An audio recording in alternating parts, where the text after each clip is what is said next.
네, 안녕하세요. 승승장구 2프로입니다. 오늘 다뤄볼 코인, 우리 XRP 코인 리플입니다. 이제 새로운 소식 보면서 좀 더 자세하게 설명을 드리자면은 비트코인의 경우 현물 ETF에서 922억 원이 순유출이 되면서 이 투자 심리가 위축이 되고 있는 그런 상황으로 볼 수가 있습니다. 해당 부분의 경우에는 연준의 FOMC 의사록이 공개가 되면서 현재 미국은 트럼프 행정부의 상호 관세 정책, 관세 전쟁으로 인한 물가 상승의 우려가 되고 있는 상황이고요. 해당 부분 금리 인하에 대한 부정적인 의견이 나오면서 현재는 금리 동결을 기조로 가고 있습니다. 그도 그럴 것이 지난 1월 미국의 소비자 물가 지수는 전년 동기 대비 3%나 상승해서 인플레이션에 대한 우려가 지금 굉장히 높아진 상황입니다.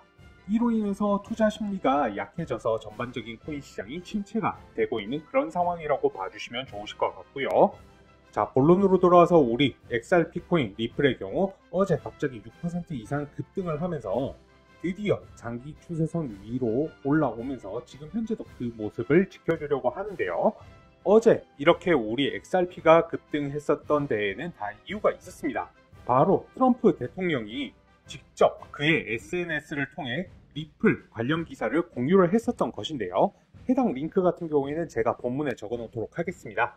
이 부분 어떤 내용이었냐면 트럼프 대통령은 그의 SNS인 트루스 소셜을 통해서 리플과 관련된 기사를 공유, 그냥 기사의 링크만 공유를 한 것이고, 해당 기사의 내용들은 리플의 CEO인 브래드 갈링하우스의 발언들이었는데요. 갈링하우스는 기사에서 트럼프 대통령 취임 이후 디지털 자산 시장의 호황기가 다가올 수 있는 계기를 맞이했다. 맞는 말이죠. 트럼프 대통령 취임 이전부터 코인 시장의 불장이 찾아왔었으니까요. 그러면서 트럼프를 좀 찬양하는 그런 내용이었습니다. 이 브래드 갈링하우스와 트럼프 대통령은 이미 트럼프 행정부의 정식 출범 이전부터 후원이라든지 직접 만난다든지 여러 접점을 만들어 놨었죠. 물론 단순히 기사 링크를 업로드한 것이지만 저는 숨겨진 의미가 있다라고 생각을 하는데요. 해당 내용 접한 분들은 아시겠지만 우리 XRP가 미 정부의 암호화폐 전략 자산으로 재선정이 될 수가 있다는 소식 제가 전해드렸었는데요. 여러분들도 아시겠지만 최초에는 이 비트코인만을 전략 자산으로 비축하겠다라는 발표가 있었죠. 하지만 미국의 거대 언론인 뉴욕 포스트에 따르면요, 미국의 암호화폐 차르팀이 비트코인 외에도 리플, 솔라나, USDC 등 모두 4개의 암호화폐를 추가로 전략 자산 비축 대상에 심사를 하고 있는 것으로 드러났습니다. 해당 부분 이제 심사 결과 최종 결정은 올해 7월경으로 예정이 되어 있고요. 해당 부분 저 같은 경우에는 우리 리플이 XRP 코인이 승인이 될 확률이 굉장히 높다라고 생각이 되는데, 이에 대한 이유로 앞서 말씀드렸던 여러 거대 기관들이 리플에 대한 현물 ETF를 신청한 것과 더불어서 또 한 가지 더 리플의 CEO인 브래드 갈링하우스가 백악관의 암호화폐 자문위원회에 합류할 것이라는 소식이 들려왔습니다. 이에 따라서 해당 부분 정말 합류를 하게 된다라고 하면 리플의 가격에 직접적인 영향을 줄 것이고요. 투자자들의 신뢰가 높아지면서 5.5달러까지 급등할 수도 있다는 이야기입니다. 그러면서 당연히 SEC의 판결에도 영향을 끼칠 수가 있겠죠. 해당 부분이 소화가 된다라고 하면은 7달러까지도 상승할 수 있다는 분석 또한 나오고 있다라는 겁니다. 거기다가 이 소식은 그렇게 큰 호재거리는 아니라고 생각을 하는데, 바로 트럼프 대통령의 아들인 트럼프 주니어가 리플 코인의 SNS 계정을 팔로우했다고 합니다. 이에 따라서 여론 같은 경우에는 그의 관심을 받는 것 자체가 특별한 의미를 가질 수 있다는 분석이 나오고 있고요. 커뮤니티 내에서는 트럼프 주니어와 리플이 비공식적 협력을 진행하고 있다는 얘기도 돌고 있습니다. 다른 사람도 아니고 세계 투자 시장을 지금 울고 웃게 만드는 미국 대통령의 아들이니까 그럴만도 하죠. 그렇지만 해당 부분 같은 경우에는 이런 호재거리도 소소하게 있구나, 그냥 알고 넘어가셔도 좋을 것 같습니다. 자, 그리고 본론으로 돌아와서 리플에 대한 뉴스를 좀 보여드리면, 일론 머스크가 이끄는 DOGE 미국 정부 효율성 부죠, SEC에 대한 조사에 착수를 했다라는 뉴스가 나왔습니다. SEC 내의 낭비 그리고 권리 남용 사례를 식별을 하고 문제를 해결하는 것을 목표로 한다라는 이야기가 있고요. 특히나 코인베이스의 최고 법률자의 주장에 따르면 SEC의 소송 방식 자체에 문제가 있다라고 얘기한 부분이 있습니다. 특히 리플과 소송 처리 방식에 대한 불만의 제기가 되고 있는 부분이고요. 이 해당 부분 같은 경우에는 이제 SEC가 패소를 하더라도 소송에 대한 법률 비용 자체를 부담을 하지 않는 데에 불만이 일어나고 있는 상황으로 볼 수가 있습니다. 자, 해당 부분을 쉽게 좀 설명을 드리자면 이전까지 SEC 같은 경우는 소송을 이기던 지던 소송에 대한 법률 비용을 부담을 하지 않으니까 그렇기 때문에 암호화폐에 대한 소송을 남발할 수가 있었다라는 이야기입니다. 그리고 리플과 SEC 간의 소송은 2020년도부터 굉장히 오랫동안 소송이 이루어졌는데도 불구하고 사실상 일부 승소한 부분도 SEC는 소송 비용을 부담하지 않았었죠. 그러면서 리플의 최고 법률 책임자인 스튜어트 알데로티는 SEC를 향해서 나는 증거를 가지고 있다. 핵심 문서가 곧 공개될 가능성에 대해서 시사를 한 부분이 있습니다. 해당 부분 여러 가지 상황들로 봤을 때 SEC의 리플에 대한 소송 종결이 더욱더 빨라질 수밖에 없다라는 이야기들이 지속적으로 나오고 있는 상황이죠.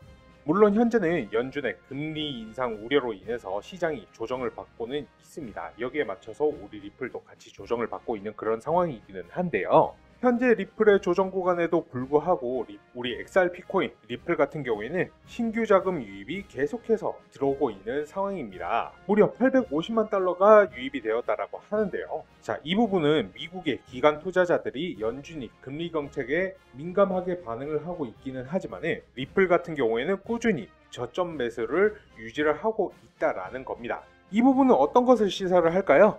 당연히 지금 리플은 그 가치보다 낮은 가격에 거래가 되고 있다.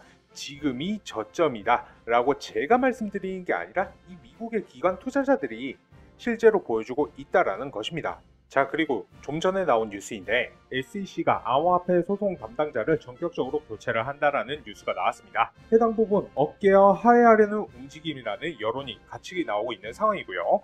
SEC가 이제 암호화폐 관련 소송을 주도했던 최고 소송 담당자를 전격 교체했다라고 보고가 나왔고, 이번에 교체가 진행된 SEC 소송 담당자가 이 호레 텐헤이로라는 인물인데, 이 텐헤이로가 법률팀에서 IT 부서로 전보 조치가 된 것인데요. 이 인물 같은 경우에는 전임위원장 게리 갠슬러에 의해서 발탁되어서 SEC의 암호화폐 규제 전략을 이끈 인물인데, 자, 이번에 이 법률팀에서 IT 부서로 전보 조치가 됐다라는 이야기는 이 텐헤이로의 권한이 없어졌다는 이야기, 즉 소송과는 관련이 없이 좌천이 되었다는 이야기입니다. 여기 이제 추가적으로 암호화폐 관련 회계 지침을 작성했던 다른 변호사들도 재배치가 된 부분이 있고요.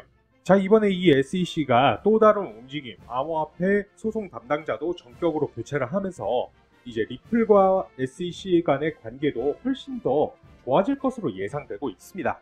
앞으로 암호화폐 기업들과의 소송을 합의를 하거나 일부 사건을 취할 것으로 예상이 되고 있는 그런 상황으로 볼 수가 있죠.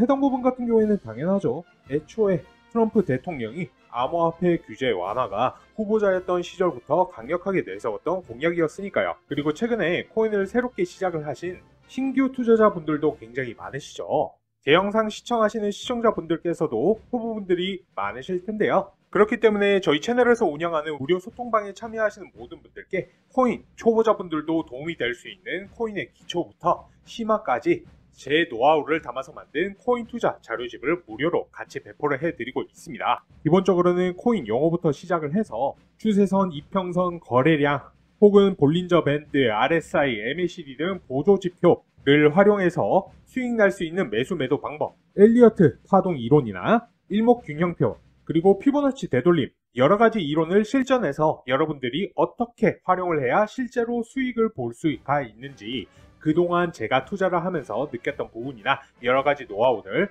제가 하나하나 녹여내어서 만든 코인 요약집이기 때문에 여러분들께서 천천히 한 번씩만 쭉 읽어보신다 하더라도 여러분들께서 투자를 하시는데 크게 도움이 될 걸로 예상하고 있습니다. 해당 부분 필요하신 분들은 영상 지금 잠시 일시정지 하시고요. 지금 보이시는 제 전화번호 010-4283-3137번 010-4283-3137번으로 2%라고 문자 3글자만 보내주시면 되십니다.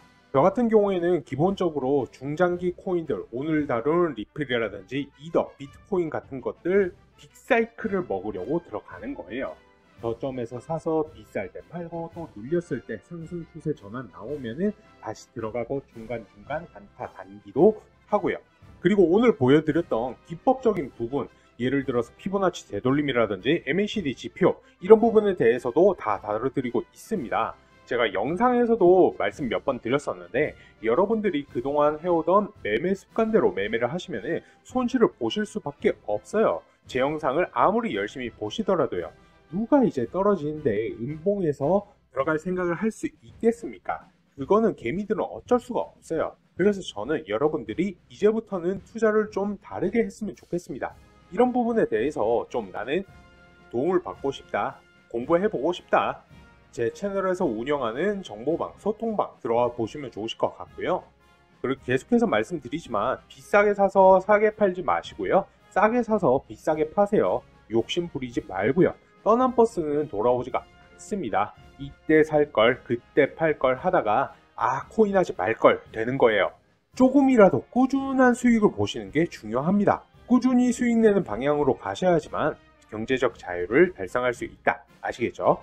조급하게 막 상승하는 거 따라 타지 마시고요. 운 좋으면 수익 볼 수 있겠죠. 근데 그건 도박에 불과하지 않습니까? 만약에 그렇게라도 하실 거라면은 저처럼 지표라도 확인을 하시고 확신이 들 때 들어가시라는 거예요. 이게 습관이 안 되면 결국에는 손실 보시는 거예요. 아시겠죠? 그래서 이런 부분들 좀 배워보고 싶다. 나도 적절한 타이밍에서 매수해서 적절한 타이밍으로 매도해서 수익을 좀 보고 싶다.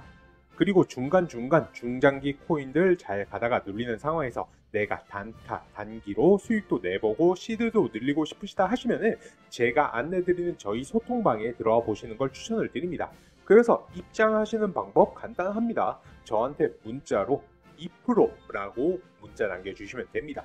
010-4283-3137 010-4283-3137 이 번호로 저한테 딱 세 글자 2%라고 남겨주시면 되십니다. 아시겠죠? 자, 그래서 오늘 영상은 여기까지고요.